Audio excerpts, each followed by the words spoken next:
શાક છે કાંઈ વાળું છે આ ગોરું છે આ કેરી નાખવું છે શાક ખાવી ન ખાવું હું ખાવું બોલ હું તમે લીધું ભીંડો અને તમે ગવાર ને 2 દી થઈ તો ભીંડો ને ગવાર તમે શું બનાવો છો? મારે કઈ આવું કઈ ખાવું જ નથી. હું જો ખાઈ લેવાય બેટા ખાઈ લેવાય ના મારે નથી ખાવું. હું કઈ દર વખતે 2 દી ને 2 દી ભીંડો હોય. મારે કેમ ફરક બનાવી દે. હું આયલો હું હવે આજ ખાઈ લે આજ બધું તો ખાઈ લે શાક કાંઈક બનાવશું એ ભાઈ ક્યાં સાસુ હું નાસ્તો કરવા નાસ્તો જાઉં. કરવા ક્યાં સાસુ રાંધેલું તૈયાર છે ના મારે નથી ખાવું. મને પૈસા આપો નાસ્તો કરવા જાઉં. ખાઈ આ તો જમવા બેસી જા અને રાંધેલું તૈયાર છે રેટા થોડું નાસ્તો કરવા બેસી જવાય બે રાણાનો ઘોડો ઉપડી ગયો. રાણો એનો ભજીયા ખાવ. ભાઈ તું કેવી ભજીયા બનાવી દો હાલો અટાણે ક્યાં દોડવા માંડ્યો જમવાનું ટાણે એ હાવાય નહીં એક કામ કરો કાંઈક યુનિક ભજીયા બનાવો. નીકળા મેથીના ને બધા ખાઈ ખાઈને કંટાળી ગયા. કયા બનાવશો?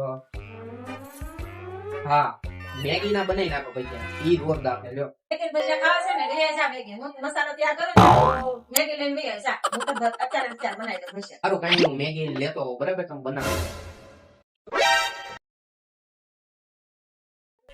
લ્યો મેગી. હા 10 મિનિટ બેન ને એટલે બને હા તો વાંધો નહીં. બનાવો હાલો. હા હા આવો. વાહ વાહ વાહ. હા. હવે રાણાનો ઘોડો ઉપડજો. મેગી ના ભજીયા આ લીલી ચટણી અને આ સોસ ખાવ હોય ને તો લઈ લેજો